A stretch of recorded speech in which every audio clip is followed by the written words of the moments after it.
Well, we're live. I was just trying out that little gimbal to see what it does. Set forth that you're going to be going live. Before you go live, a reservation, as it were. Uh,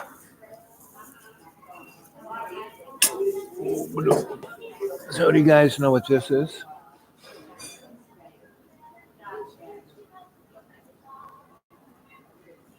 It's the Ouroboros, right? And this little guy right at the top there, that is the black hole. That is the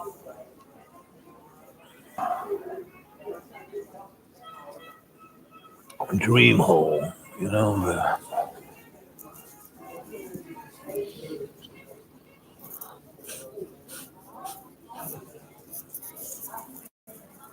wormhole, a place where we get from here to there. And that's where we're kind of stuck. Where are we? And good day. And, Chris Hedges has written a number of really good books in the last, well, since Zuccotti Park, right? And Zuccotti Park was a very interesting thing. That was the first, or the beginning where the Occupy movement started. And that was a dream. And a dream is something that you can work for, make happen. Whereas the illusion that we live, it's a non-sustainable environment. We have to basically, hey, good to see you, buddy. And so the illusion is, it's like living on your credit card and just paying off the bare minimum. We have to borrow something in the order of $3 billion an hour to keep paying our debt. And by 2030, our debt will be, we have trillions of dollars of debt, and you can't pay it off. And the only thing that's keeping it, afloat is the petrodollar. All all oil is purchased in petros, right? And in American dollars, right? And as soon as China or some other entity says, we're not taking, we want euros or gold for our oil. I mean, that's what happened to why we went into Iraq when people was just for the oil. Well, it was. Saddam wanted to be paid in euros, and so did Mr. Gaddafi, and so did Mr. Syria Bashir. And I mean, that's why we're got some thumb screws on Iran, because they're not getting American dollars, right? So, so that's where we are. We're in that solution. Now, what's the dream? The Zuccotti Park talked about democracy. It's a party. The Occupy movement was all about folks who played the game, did the right thing, and then got screwed, right? And that was W's little doing. He put all of those wars on a credit card, and it was difficult. And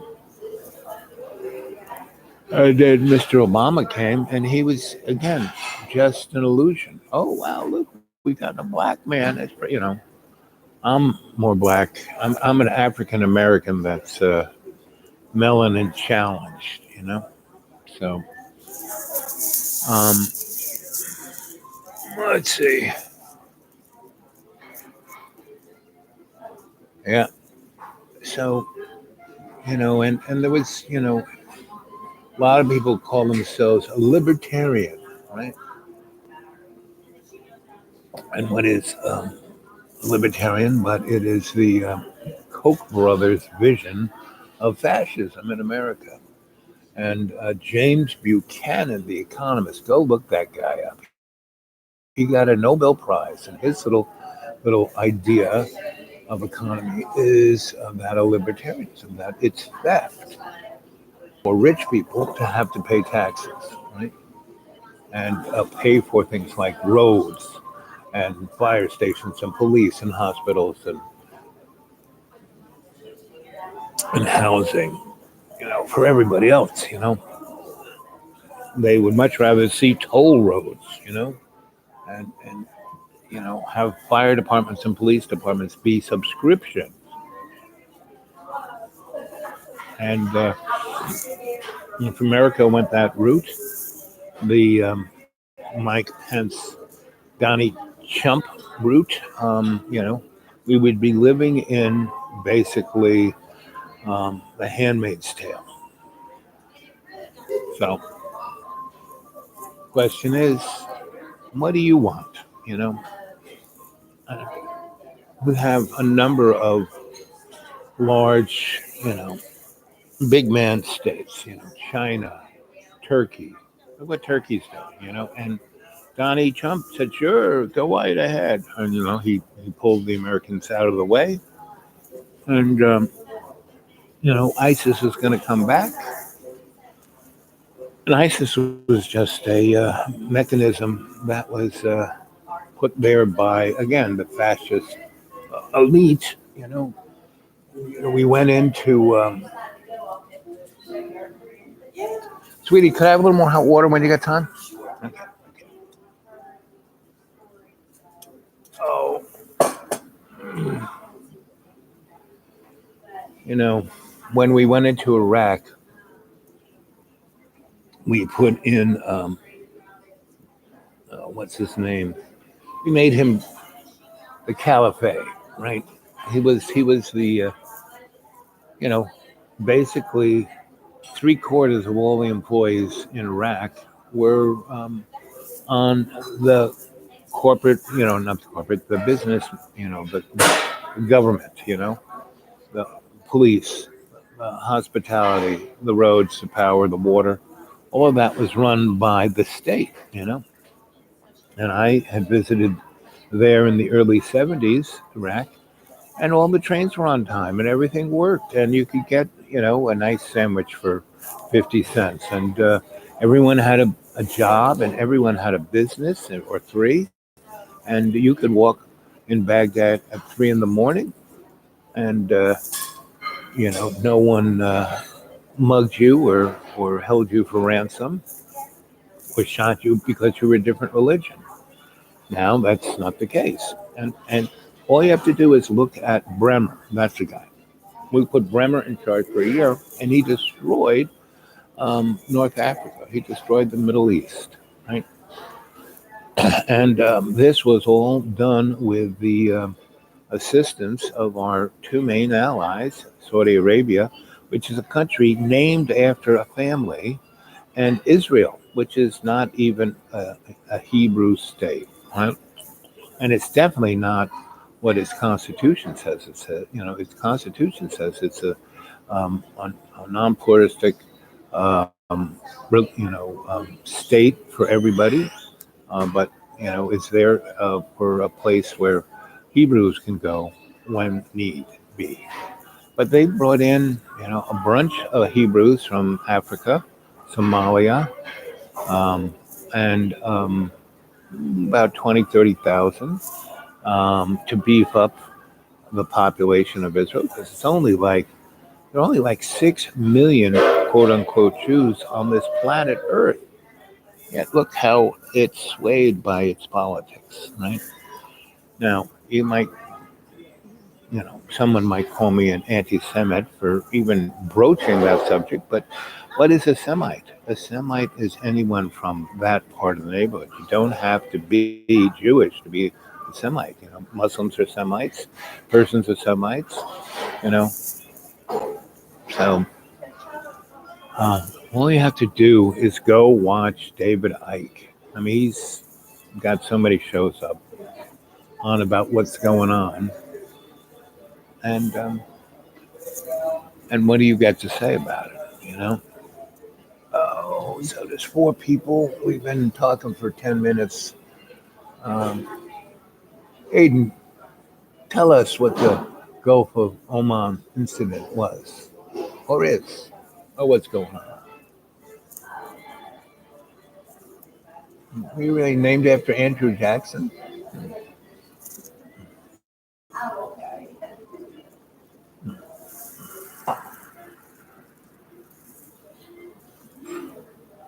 Go for it, Hayden. Boop, boop, boop.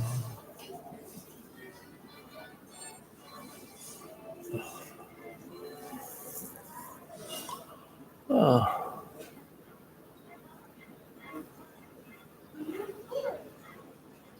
a false flag is something done. It's a part of the illusion of motif, you know. Go to war with Iran. Yep. Yep. And if we ever went to war with Iran, it would be the worst thing you could ever, it would make Iraq look like a walk in the park because they got mountains, they got places to hide.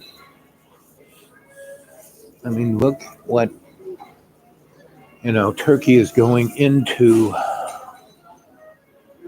Syria, going after the Kurds. And they are a NATO military. They got F-16s and they got Abrams tanks and they got all the hardware that we do. And a bunch of guys with Kalashnikovs and, RPGs are holding their own.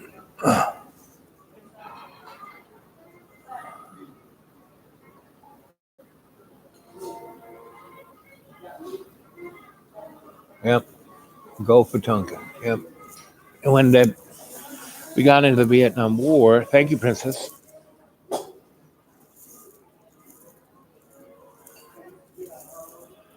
And that's why this show, which is, nature's little reminder of who and what we are, this is the Ouroboros. This is the Fibonacci numbers. And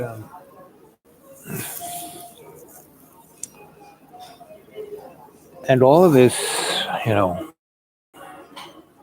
think I told you the story of back in the day, 2000 and 16-ish, 15-ish.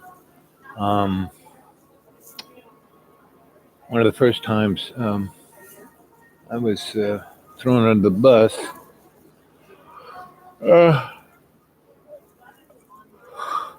I was working working would mandate that you were getting paid something, but I wasn't. I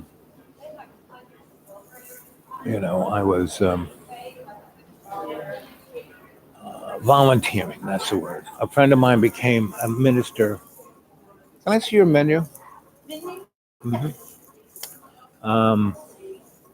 Of a church downtown Roanoke, right in the middle. I mean, just a block from the city hall, just a block from the TV station, just a block from the federal, block from the county police, block from the city police. It was right in the center of everything, right across the street from this big church, right down the road from this place that this guy got people to give him $40 million of real estate money to build a place for homeless kids to go. Never had a homeless kid in it. But it's a nonprofit that he sure made a lot of money on. Plan on. Thank you, dearest.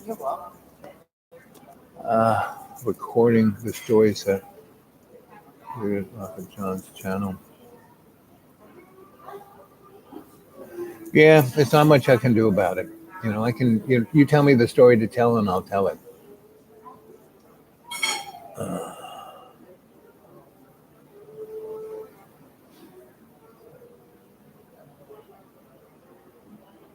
Okay, here are all my links. My email, which has my PayPal, and thanks for reminding me, Alan. I have a PayPal account now, and you can access it at thedudeawake42 at Gmail, and that's my Gmail account. You can get a hold of me there. And if you go to my publishing Blogspot. It's Griot Publishing. GRIOTTEPUBLISHING.blogspot.com. You will read my novels and my papers and lots of other stuff. And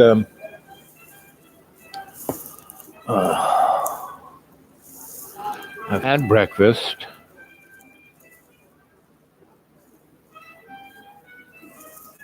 Uh,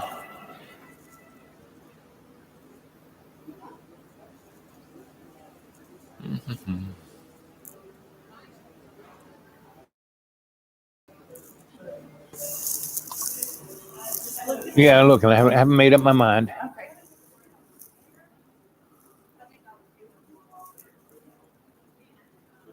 Cream brulee. Ooh. German chocolate tart. Ooh.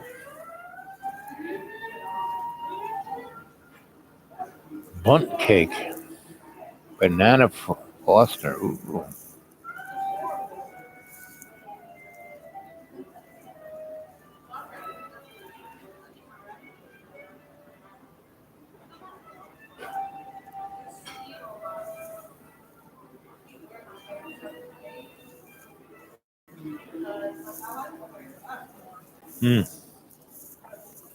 Oh, maybe later. They all sound so good. The Dude Awake 42 at Gmail. That's it, Jackson. Yep.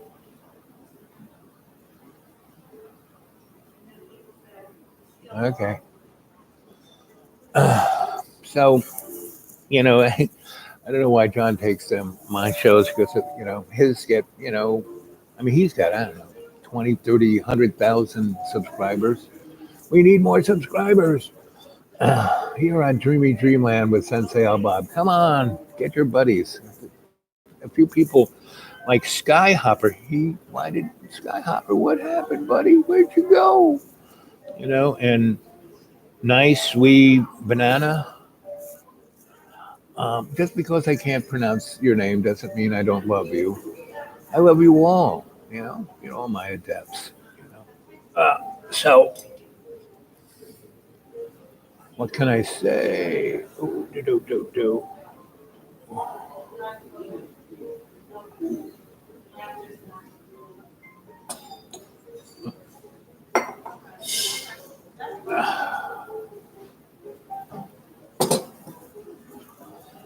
Anyway, so this kind of comes off of what I was saying yesterday. Yesterday, I was a little tired. I had gotten 12 hours of sleep. Ooh. Tonight, I went to bed around 11 and woke up at around 7. So that's about 8 hours. It's, good, solid 8 hours, right? So come on. Let's see some of those thumbs up there. And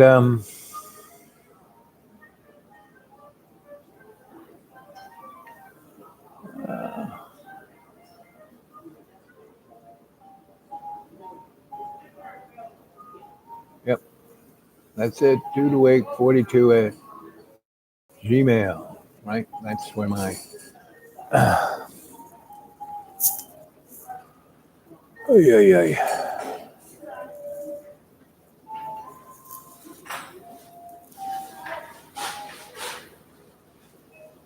Boo do. Ah. Hmm. Ah.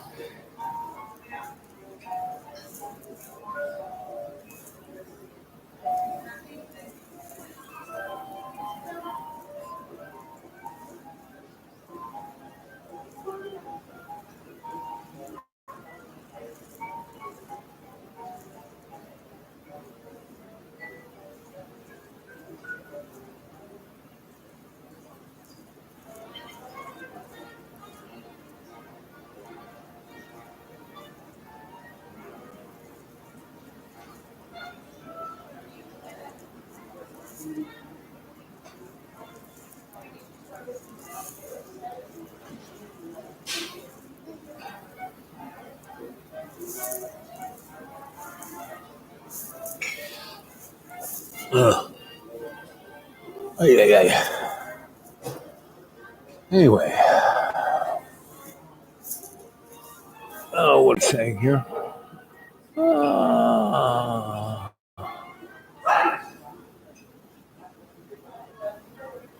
Hi, Bob.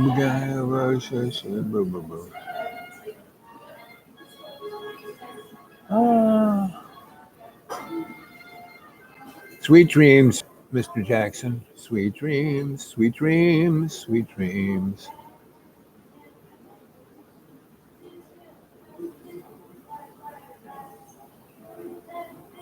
Aiden, good to see you, buddy. Aiden's from Ireland. Alan, what neck of the woods you from?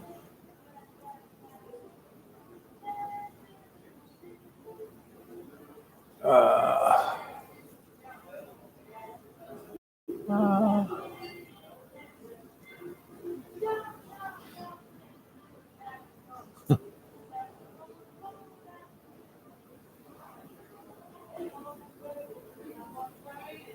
Aiden, what's that Gaelic you were speaking there? Yeah.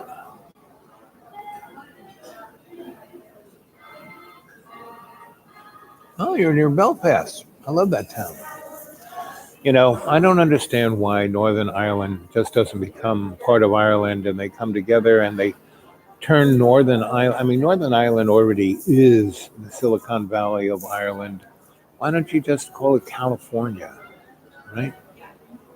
I mean, what has the English really done for you guys except, sent you off to war and blown up your house and killed all your children. Uh, I would have I would love to see Scotland and Northern Ireland vamoose from the EU. Also, that lower southern part of England. Uh,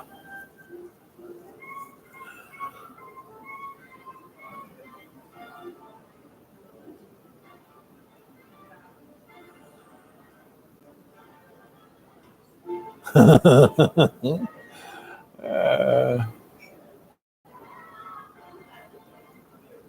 I might take you up on it, buddy. I just need to get a passport.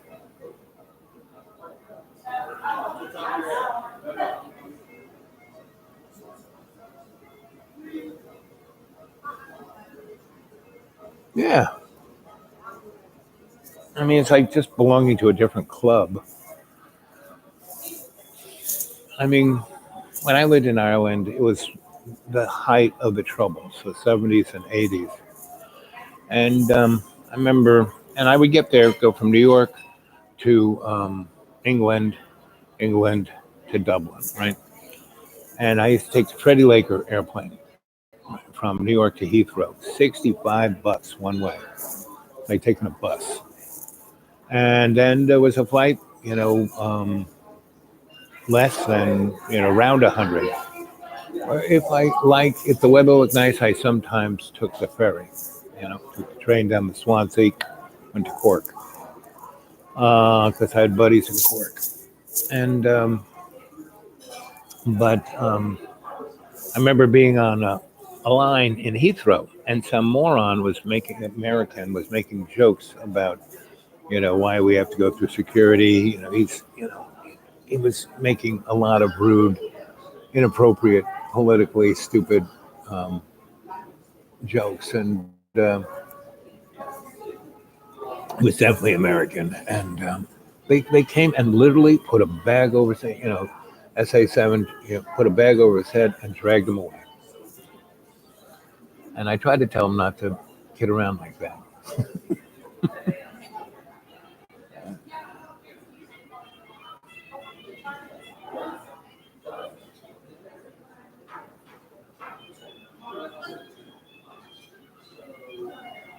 Well, buddy, Aiden, they have been. It's called the Catholic Church. Not too. I've known some great um, priests and nuns who were there for the people. They were like Jesus. They loved the poor. They served the poor. Some of the greatest human beings I ever knew were Christians. But some of the best human beings I ever knew were Muslims and Hebrews and Zoroastrians. Religion, not so much. It's what's in your heart that counts. Uh,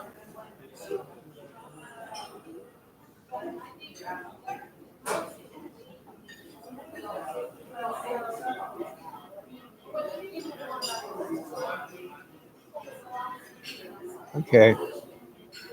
Like I said, all I need is a passport. Still looking for my old one. Uh,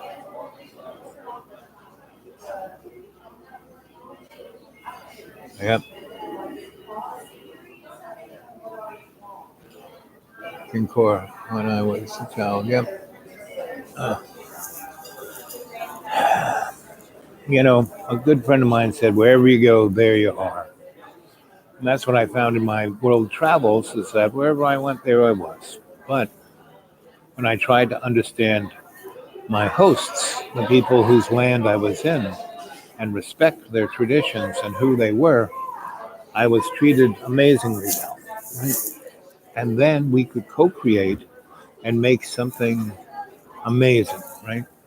And in those years, I was more or less an artist, scholar, and what can I say? We need an alternative aesthetic to all of this mishigash because the United States, as I was telling the story about how I was helping my friend who just took over at church, and he wasn't even seminary. I had more seminary time than this guy did. And but he was young. He looked good on a poster, and the board of that church wanted him because they wanted some young guy. And then he wanted me to be his, community action coordinator.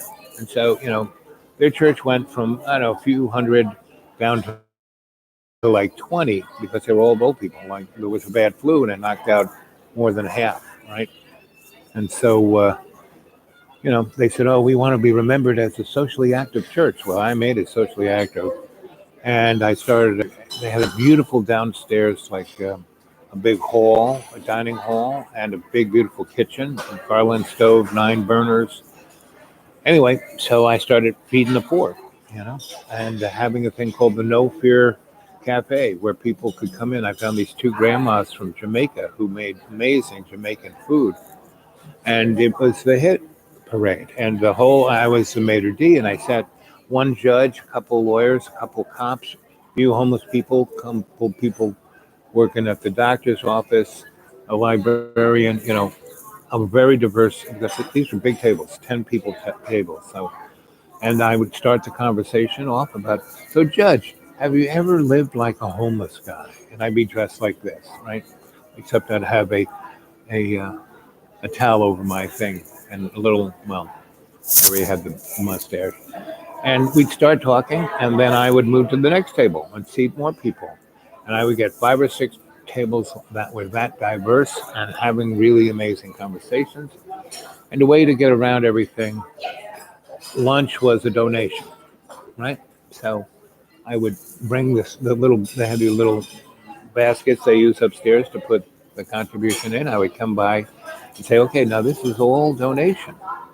Are you homeless guys? You don't have anything to donate? That's fine. I have a few chores that need to be done. And, you guys, like Judge, you throw you don't have to, the axe donation is $10, but you can throw in a Sawbuck or you can throw in a Jackson or a Benjamin, whatever you want to. This is for the homeless. And, so I did that. And the old ladies of the board would come to lunch and they wouldn't want to sit with any of those people. And that's what they don't want to sit with those people, So they would sit over there and they would listen to the conversation and they were telling um, my boss, but I wasn't getting paid. Hey, what is, but they loved me because I would come to church. They only had a 10 a.m. Sunday Mass, and I would come to that, and I would come early, like 9. And when the old people would come in, they'd sit there and wait for the church to start. And I would go around from person to person and talk to them. How was your week? What you doing? You need anything? That kind of stuff, right? And then I would have the volunteer crew of the homeless and some other folk, and we would go visit those old people, right? And fix things for them and clean things for them and help them out. And so they liked that. So they didn't want to quite get rid of me because they liked that. They just didn't like seeing all of those people at their church. And I got loads, gays, and Roanoke has a very large LGBT community. And I was living in it because I was basically kind of living in that church upstairs in a coat room. I felt like Harry Potter. And I'd have to get up at 6. And it's kind of hard to wake up when you're in the middle of a coat room and no windows. But I'd have to get out at 6. And so when the old ladies would come, because they ran the office and they showed up around 8, I couldn't be there, right? So, but after a month or so, it became obvious that, that was occurring. But no one said, it's like, don't ask, don't tell. And so I kept it on very down low. And I was all over the church. And Fridays we'd have music. I turned it into a nightclub upstairs in the sanctuary. And we put theater. We did a Black Jesus nativity play put on by BJ. And she's got the great brilliance of a thespian and singer and writer. And she got all the kids from different churches, Black churches, to come and do this. And it was great. We took over the church for about 2 weeks, and we practiced. And every night they would practice, and we'd have them do their homework. And then we'd practice the play, and we'd have them have dinner. And then we'd practice the play, and then we'd do more homework. And then they'd go home after a little snack. And these are things that church should do. But that group of old ladies got more and more because, the church was becoming more LGBT. I put a rainbow flag out front, and I was pushing it, right? And any group, Black Lives Me Too, 15 an hour, any, workers daily, anybody who wanted to have a space where they were going to have a lecture, that was it. Anybody who had, there was this lady who taught dance because there were classrooms that they never used in the backside of the church. And so I was really spinning that place up. And the mayor and all the judges would come to lunch. And so we were building a political bloc. We could have done a lot of stuff. And this guy, more and more things were happening, and he couldn't take care of any of it, right? He was incompetent, right? And that's what they wanted. They wanted a good-looking, young, 40-ish guy who looked good on a poster, but was incompetent, so they could tell him what to do, but couldn't tell me what to do. And so I would have this thing called Action Tuesday. So lunch was free for anybody who needed a meal every day. And the rich and powerful would come to lunch and throw in, a Benjamin or two. And most of that went to the old ladies. And, some went to, because we had a food bank there that I was just processing food. The freshest food that came through that food bank, I would put into lunch, right? And that was... So that's, and I did that, in a matter of, 2 weeks, right? Really got it going and just kept spinning it and doing more and more amazing things and facilitating other groups. And so right about when they were making, where are you going to live? Where are you living now, Al? And I had one of these Action Tuesdays, and, we had one of those little things you could put the letters in, and I would say, Action Tuesday, we're talking about this. Action Tuesday, we're going to talk about, And one of them was organizing skills and conflict resolution and violence, equals dysfunction. So we had this meeting about that, and I had a bunch of police and a bunch of social workers and everybody else, homeless people. We were talking about it all. And this woman got up and says, "Okay, I want to show you something." She, I had one of those big whiteboards that you could magic marker on, and she laid out a strategy of how to run any kind of organization, and it was like mind-boggling, And everyone who could see it was like, "Whoa!" The police saw it, the social guys saw it. Oh, they were like, "Wow!" And she went on and take any questions, and people had such stupid questions that she left. She said, "Well, I'm going to leave that up on the board. Normally, I would just erase it, see what you guys can make out of it." And she points to me. He understands what it is, so ask him the questions. I don't have the patience. So she walked the door, and I ran right after her because she was hot looking. She had this leopard mini skirt and silk red blouse and high heels. And I ran after her, and I said, yo, wait. You can't.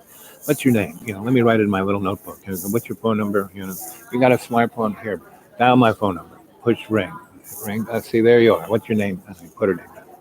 Anyway, so I said, so what are you doing now? She goes, well, I used to be a cancer researcher, but now I'm managing a bar. I said, oh, where's the bar? She goes, oh, I'm opening this bar, Irish bar downtown for the guys who own it. But I'm going to be the manager and da-da-da-da, and I like bartending. It's a lot more fun. I said, oh, maybe I'll come. What are you doing? I said, well, I'm just cleaning the place up. I said, oh, maybe I'll come by tomorrow. Went by, talked to her like for a number of hours, helped her out here, there, and where I could. I was pretty sick then. And I had my leg clamps on and my walker. I didn't look the best. And so she goes, where you live?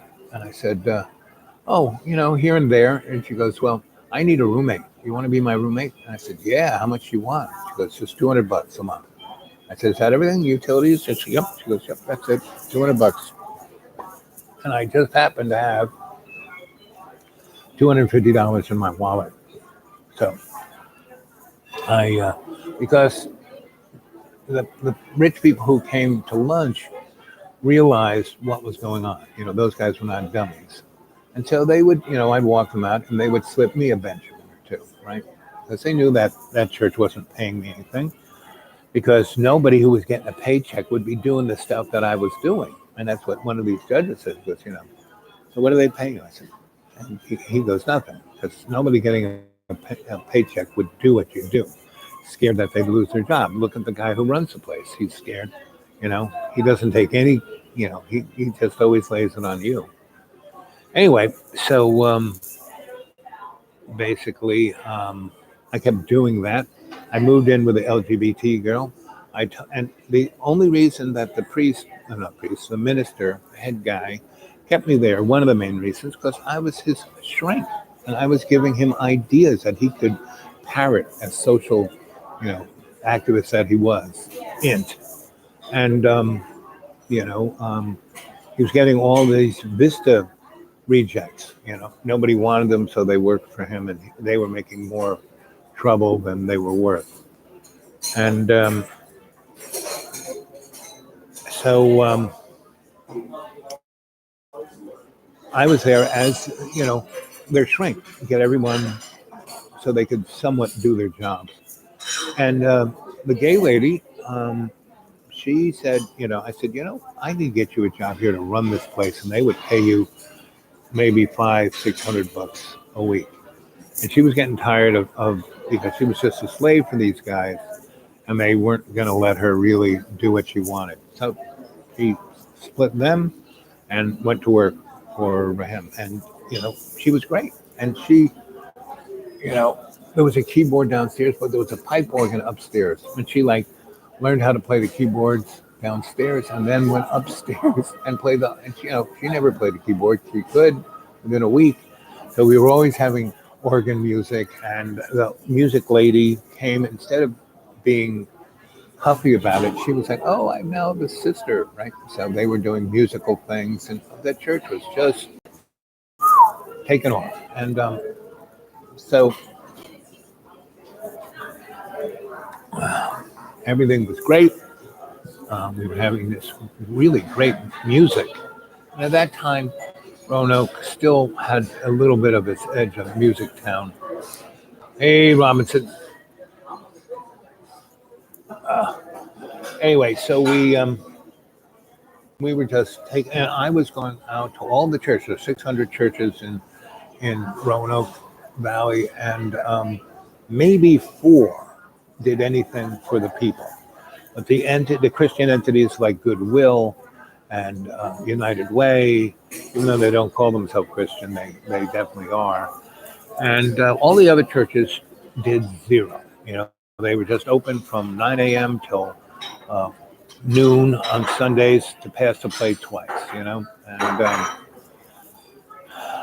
I was going to them. So why don't we work together? Especially this place that was supposed to be working with homeless teenagers, right? And they didn't know. So and the big, massive, gigantic mega church just a block or two away. I said, why don't we do stuff? Why don't we feed the homeless? Why don't we, do medical care? Why don't we, people need dentists? Why don't we hook up with the nonprofit healthcare place and have a satellite clinic in your church? Why don't we, you know, none of the above? There are over 3,000 homeless people sleeping on the streets in the city of Roanoke. Why don't we help them? Oh, the mission takes care of them. Well, they only take care of 500. And Salvation Army were the only guys who really were it, you know. And the thing about Salvation Army is like they're all different, right? And the lady who ran it, Captain Monica, she was amazing, right?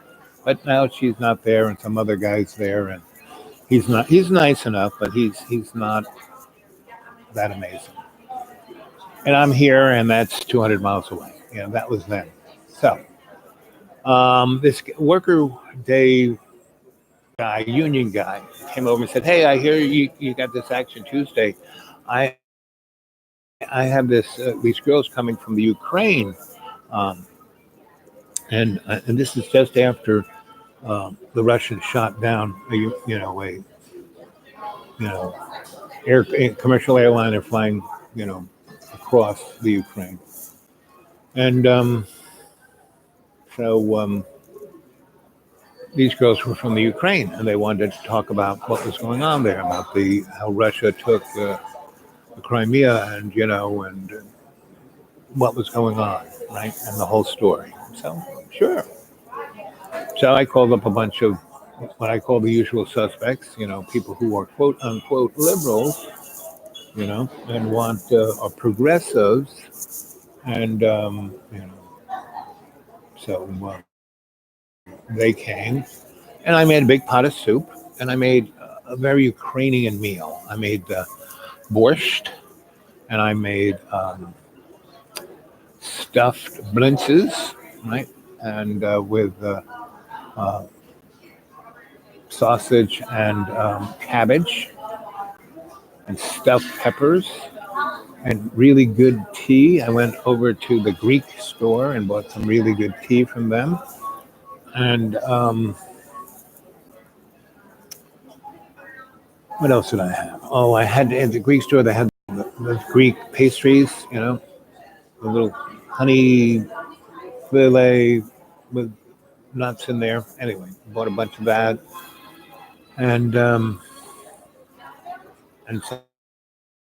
so I had this room smelling like amazing, and they were supposed to show up around 5:30, and they were going to have their little lecture at 8. And so they drove in, and I had this all waiting for them, real sour cream, and a really nice table, and with a real tablecloth, and real nice china, and sat them down and gave them tea and little cookies, and then I gave them borscht and blintzes and stuffed peppers, and they just, and I also got moussaka from the Greek store. I got a big tray of it, right? And they just ate it up like, wow, this is amazing. And it was this blonde and this redhead. in their mid 40s. They both had been Russian, you know, scientists.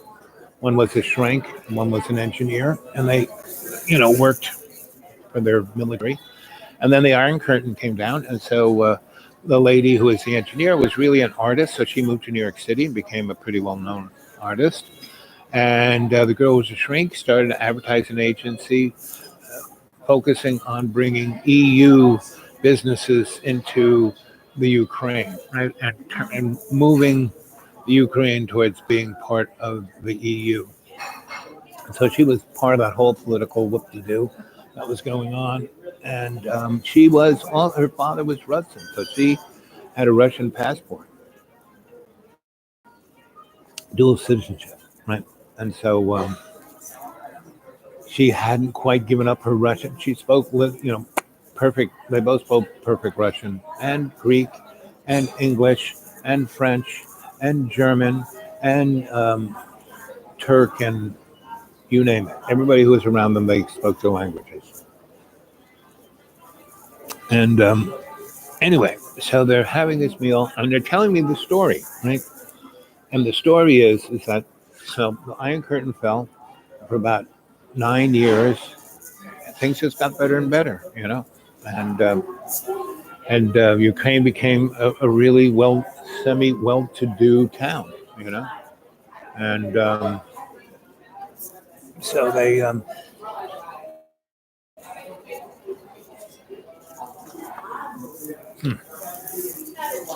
still coming back to lunch. Mm.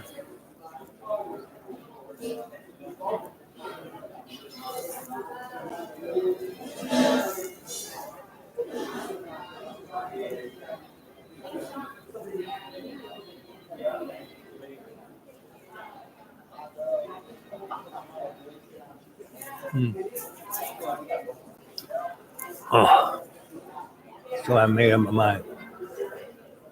And so the girls told me the story about they were living the dream, right? And the girls in New York and the other ones in Odessa, which in Odessa of all the cities of Ukraine are the one, Ukraine has always been a place that people kept going through and having wars and taking them over the Nazis, the traditionalists, all the rest, right? So I just keep seeing food go by. Salad, kale salad, pear, walnut salad, goodness, Caesar salad. Excuse me, what were those two things those guys have?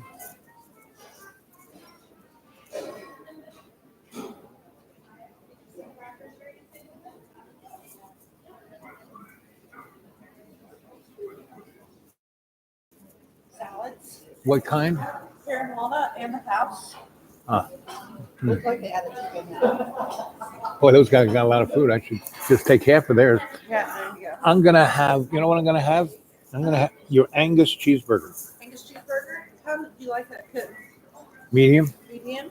And you want to try the fries or chips with it? Fries. Fries. Everything on your burger okay? Yeah, have them cook it first. Have them what? Cook it, put it in a frying pan like what comes on it? Onions and what else? Oh, it'll have Tomatoes. onions, tomatoes, and lettuce. Can he put that in a frying pan and soften it up? Okay. It's hard to eat those things. But if they're warm, they kind of melt in your mouth rather than. Yeah. You got it? And you some. did say just the regular, the Angus cheeseburger, right? Right. And some Thousand Islands on the side. Thousand Island on the side. You know what? I don't think we have those. Oh, what do you got? Blue I'll cheese. check. We've got ranch, blue cheese. Ranch, then. Ranch. Right. That's close enough. So I've had breakfast. Now I'm having lunch. Anyway, so they explained to me how everything was going great. This was like the perfect dream of what Europe should be. And because, it's the breadbasket of Europe. It's got all these resources. It's got all kinds of amazing, transportation. They're a hub, and so Putin. You have to realize Putin was a you know secret police guy, right? He's schooled in espionage and dirty tricks and all the above. And you have to realize that after the Iron Curtain fell, Russia's no longer an empire. It's not an empire. I mean, it doesn't have the GDP of California, you know? And so their military is kind of broke. Yeah, they got a bunch of submarines, they got a bunch of missiles. They do have a military industrial complex that can turn stuff out, but still, GDP, not that of LA, come on. So they're telling me the whole story about how, Putin is kind of a little Lord Fauntleroy, pissed off kind of guy. And, but he's, when Russia still has lots of oil and lots of stuff, and that's when the rich, and powerful, see, Russia was a capitalist, we were state, we were a capitalist state, Russia was state capitalism, right? So the oligarchs, who were the guys at the high end of that, buy everything up for a nickel and become billionaires, right? And they basically pay off Putin to make sure that everything goes right for them. And for 10 years, Putin made it pretty good for everybody else. A lot better than it had been, but not quite as good as it was when Mickey Gorbachev had glasnost, So things were changing, right? And these girls were both in places where they could see that. And they were best of friends, so they were always kind of Skyping it away or talking on the phone. And they totally changed, but couldn't understand what was the change about. And then around 2012, the Ukraine had this big, Manafort was there all these political maturations going on, the fight between Russia and the guys who want to be in the EU, and the nationalists and the Nazis, and there are about 6 different groups there. And up until then, there were like 3 TV stations, 3 radio stations, and a ton of newspapers, right? So around 2012, what happens is 5 TV cable companies, because they start putting in cable companies start coming in, and there's something like Fox, something like CNN, something like MSNBC, something like throw in 2 others, the Christian Broadcasting Network and something else. Anyway, so they were all going on like our media is going on, and it was tribalizing the Ukraine, which already kind of had a tribalized, because so many people conquered it, motif. And so one day, the woman who's living in Odessa wakes, and Odessa's never, no matter if the Nazis are there or the commies are there, who's ever there, everyone leaves Odessa alone because it's right on the Black Sea. It's a great place to go have a vacation. They want to be able to go, even if there's a war going on, they want to have, even if they conquer this country, they want to have a nice place where they don't have to worry about getting shot or blown up or poisoned, and everyone's there just to make money and have a good time. That's Odessa. So this is where she is. She's got her nice little dacha on the sea, and she's got a building in town, which she would walk or ride her bike. It's like 5-6 miles. And so she did that every day. And anyway, one day she walks out of her, comes out of her house on the beach, walks down to her big long driveway, and it's surrounded by these big hedges and a big gate. She walks through a gate, and there's a dead body right in front of her place. It's like, got to get to work. Gets on her bike, rides in, and as she's riding into town, she sees smoke everywhere, and there's a civil war going on in Odessa. Never happened, right? Anyway, so she's like a rich person, in her leather outfit. She's got her BMW in the garage at home and one in her building, and she can't believe it, and she's seeing all these people getting shot and set on fire. People, throwing gasoline on people and just torching them in the street. And they're this paramilitary crew who wear black and don't have any insignias, but they all wear the same thing. And anyway, so they all start to cry by now. And they're eating really good, Ukrainian food, and they're saying this is what's going to happen to America. And this is 2015, and you know that's what's happening to America right now. We're watching it happen, and it's happening in not just America. It's happening in Brazil. It's happening in Turkey. It's happening in the Philippines. It's happening in China. It's happening. You name it. It's happening. England, Brexit, Ireland. These are, and the only way this can be changed is through love's co-creation. That we each are a pebble in the stream.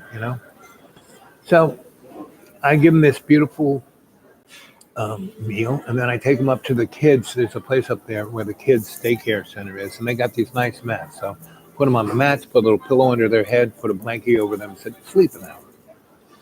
And so they did, and they woke up, and I had really nice coffee and more tea and more of those little Greek fele pastries, and still had a big pot of borscht and stuffed peppers. And as the people came in, I gave them all a bowl, and we sat around the tables and we talked. And the girls kind of start to tell their story, but they have a whole show. They have a video. The advertising lady got her friends who were made her TV commercials shoot this, and they made a video of it. And she wrote a book about it. And her artist friend did amazing drawings. And anyway, so we all had dinner. There were about 15 people there of the usual suspects, who all had their own ideological point of view.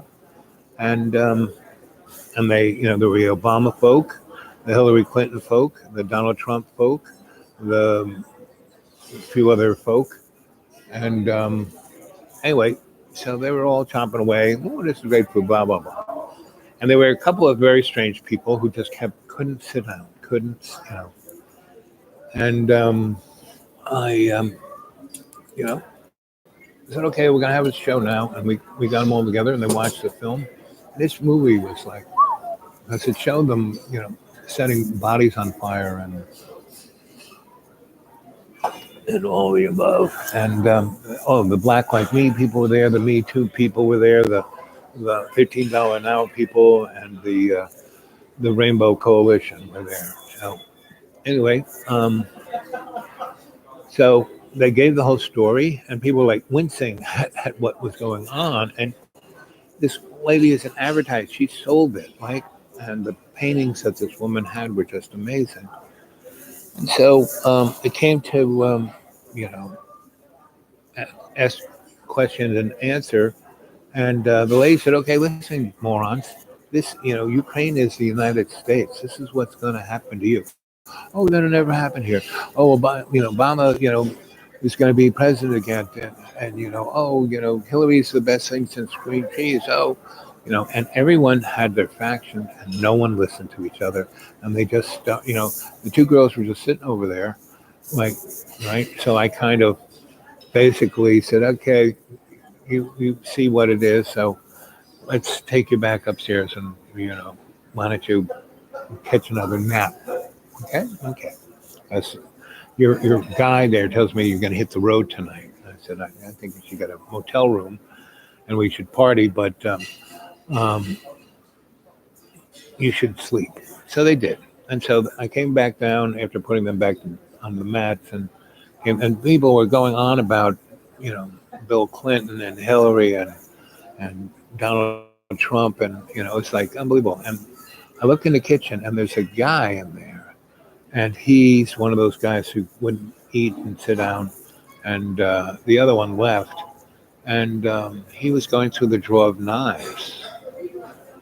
And I said, so why didn't you eat anything? Here, let me make you something to eat. Made a nice little place for him to sit in the kitchen all by himself, and he started eating. Just, I haven't eaten anything all. So I don't like to eat with people. And we talked and we talked and we talked. I said, don't, shouldn't you? I said, nah, they can do whatever they want. But you're more interesting. I'm more interested in you. Anyway, I said, so, and I kept taking the knives from him and putting them away. So it would get harder and harder for him to get. And I said, you know, you don't have to be that upset with these people. I want to kill them. I want to kill them all. I said, I know. That's why you came here going through the knives. That's right. I said, well, that's not you. That's a voice playing inside of you. That's not you. You are the sweet, nice guy talking to me. I really like you. You're really a great guy. You really, so you need a place to stay? I said, well, yeah. I said, well, okay, you can stay here. Right. So I brought him upstairs with the girls to make sure he didn't have any knives and put him to bed on one of the mats, right? And went back downstairs and, started putting everything away. He came out today and give me a hand with, clean this up. But they were the usual suspects, of course not. They went on talking about their stupid little rant. And so I cleaned up. I said, okay, everybody out. Turn the lights off. What do you mean? I said, well, it's getting towards 11, got to get out. It's only 9:30. Yeah, I said, it's getting towards 11, got to get out. Bye-bye. Bye-bye. Bye-bye. And, I can do those things. So, because if they ever wanted to come back and have their own little fun night, they better bye-bye. So, that's kind of how it went. Went upstairs, and the sweetest little thing is that the girls were spooned up with this guy. He was a Ukrainian sandwich. I mean, they had their clothes on, but they were cooing, right? So I brought him back downstairs. Made another really strong pot of coffee. Where's their guide had gone away, and God knows what he was doing, and he didn't stay for the lecture or anything. So um, basically, what happens is he comes back around 10 and 10:30 and says, well, it's too late. We're going to get a motel room. So great, you can put us all in a motel. So we went over to the Radisson and we all got motel rooms. And the girls, and that one guy, he and I had a room. The girls had their room, and the other guy had his own room. And it was all good. I mean, he didn't have to pay for that place. A lot of other places he has to pay for. And so we had that little thing. But these, the video they showed, right. So I wanted to stay in contact with him. And the guy had no idea where they were, you know. He didn't. I said, what about their emails? What about that? Nope, didn't have any idea. And they just kind of disappeared. And that happens to a lot of people. We're getting used to watching police, shoot people in their homes, And so, and a lot of people, 1 million people go missing in the United States every year. 1 million. You even hear about it? No. Oh, there it is. Thank you, darling. A little ketchup too, and a little mustard. A little ketchup mustard. Yep.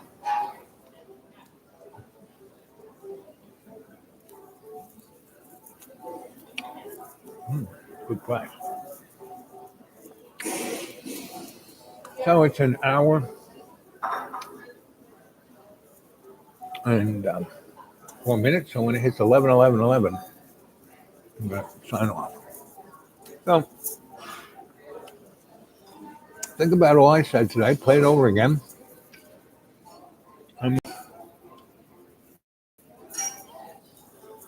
Could I have another steak knife?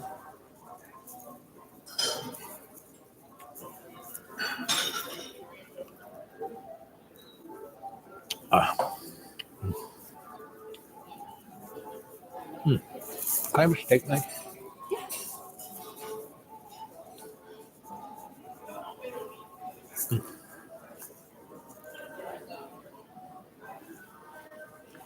Objection. More than that, though. Thank you, dear. About that. No problem. Bring one over. Yep. So, I've seen a lot of that. You know, back in the 70s, when we did nightclubs and fancy peoples and restaurants and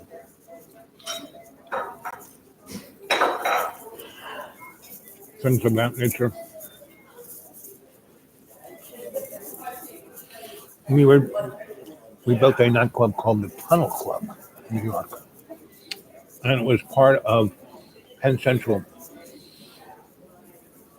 Donald Trump bought the rights for the Penn Central Yard on the west side, and did not have the money to develop it, but he did have the money to get the rights. And White Cohen was instrumental in Studio 54. So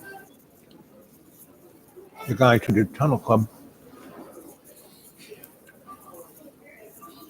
got away to get him that tunnel. It was part of Penn Central Yard. So we built it, and it was kind of interesting.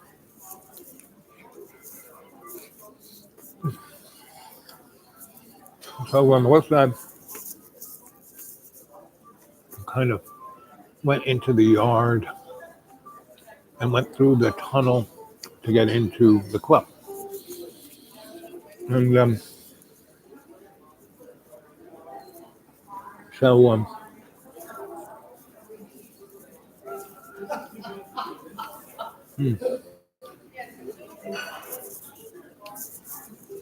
so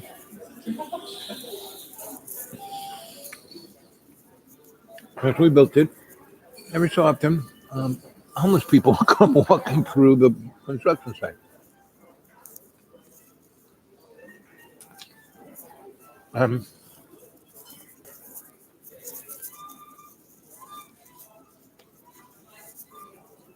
As we get close to opening, they were doing PR, newspapers. This one reporter I knew kind of realized that the Tunnel Club was kind of connected to the whole underground cavernous society of the mole people. And he did a story on it, right? And my buddy Gary, who was the painter of the crew, decided one weekend he was going to, stroll down the tunnel and check it out. And Gary got lost down there for a week. There's Gary. And one day I got a phone call, a social worker, and Gary has been found at Penn Station in New York in a storm drain. All kind of funked up, kind of crazy. I mean, he was at Bellevue. And he had no family, really, and the only number he could get out of his mind, was me. So we went and saw him. And I signed him out of Bellevue. And Gary was never the same. So the stories he tells, which I'm going to write into my present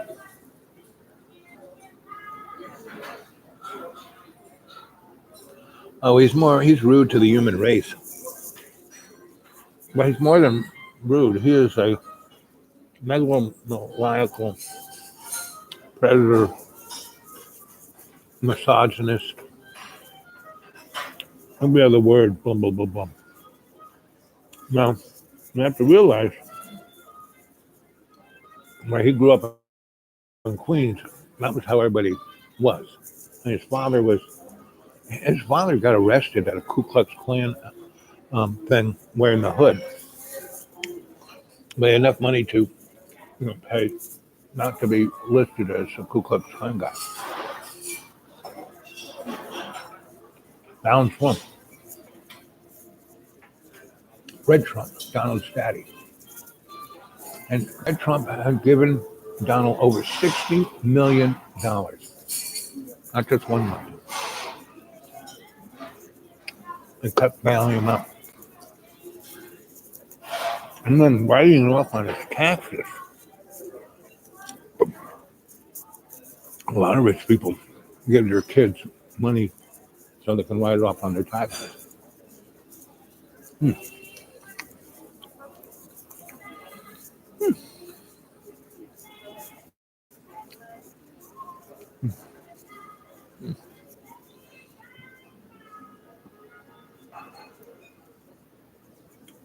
Why can't you see all the posts?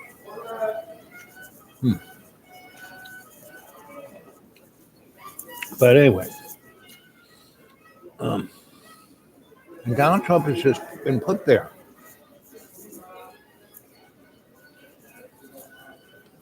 to be the great distractor. And Donald Trump's Obi-Wan Kenobi was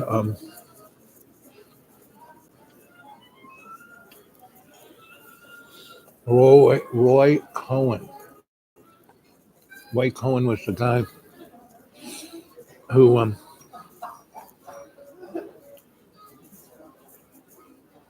got the two Russian kids barbecued for spying, but they didn't even spy. The Rosenbergs. So, and then he was Senator McCarthy's lawyer, and him, Roy Cohen, and the girl who did Fountainhead, and them made the blacklist. I ruined thousands of people's lives because they wanted to put the brakes on. All these guys came back from World War II and saw what happened and realized, we have to make some change here or else what's going to happen here.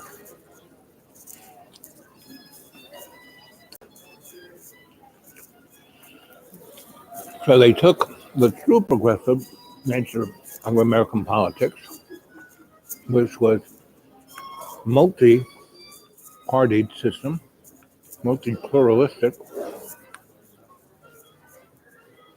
and it wasn't just Republicans and Democrats. It was the Labor Party, Socialist Party, Communist Party, the Church Party, right? Environmental Party, all these parties, right? So no one could get into office without having coalitions amongst them all.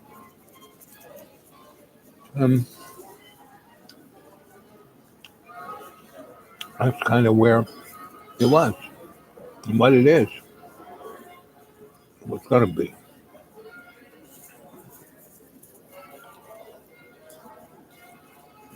So,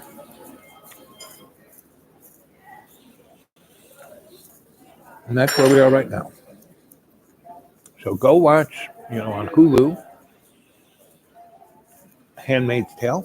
Go read that book. The lady who wrote Handmaid's Tale, read all her books. She's amazing.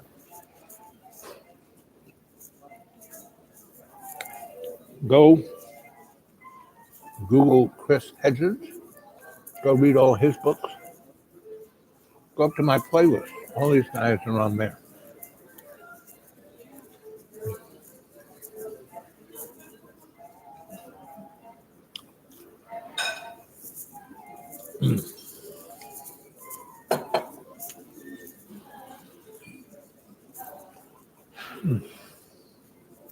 Whoop.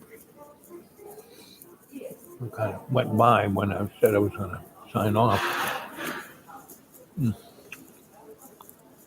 Another couple minutes. So, if you want to give me any support, go to my PayPal which is at the Dude Awake 42 at Gmail. Go look at my writing at GRIOTTE publishing.blogspot.com. Mm.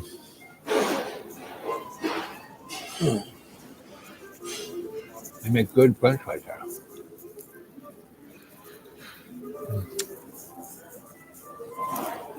Mm.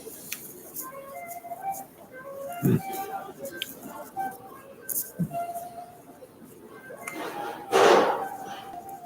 Mm.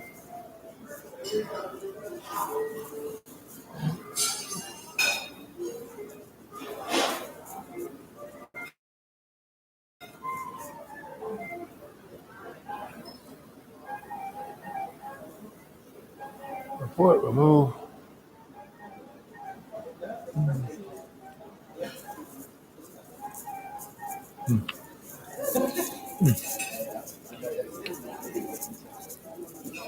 Mm. Yummy, yummy. You know what I love? A box to go in a bag.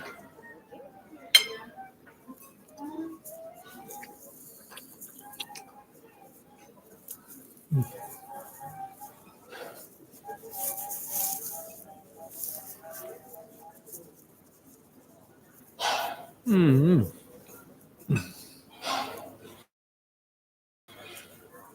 There we go.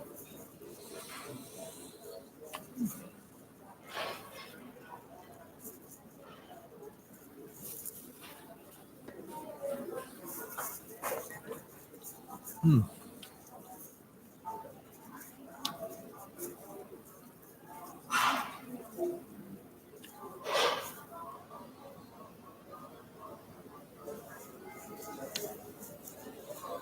Mm. Oh, the lady who wrote Handmaid's Tale. Yeah, she has a new one out.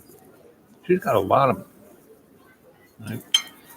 I really like the way she writes. Mm.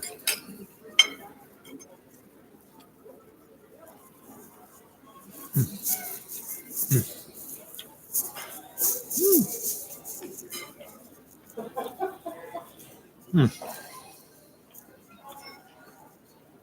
Well, I'm going to finish lunch here, and I'm going to say I love you guys. And tomorrow, maybe, I'll be up when I'm up. Oh, yes. Mm. Thank you, dear.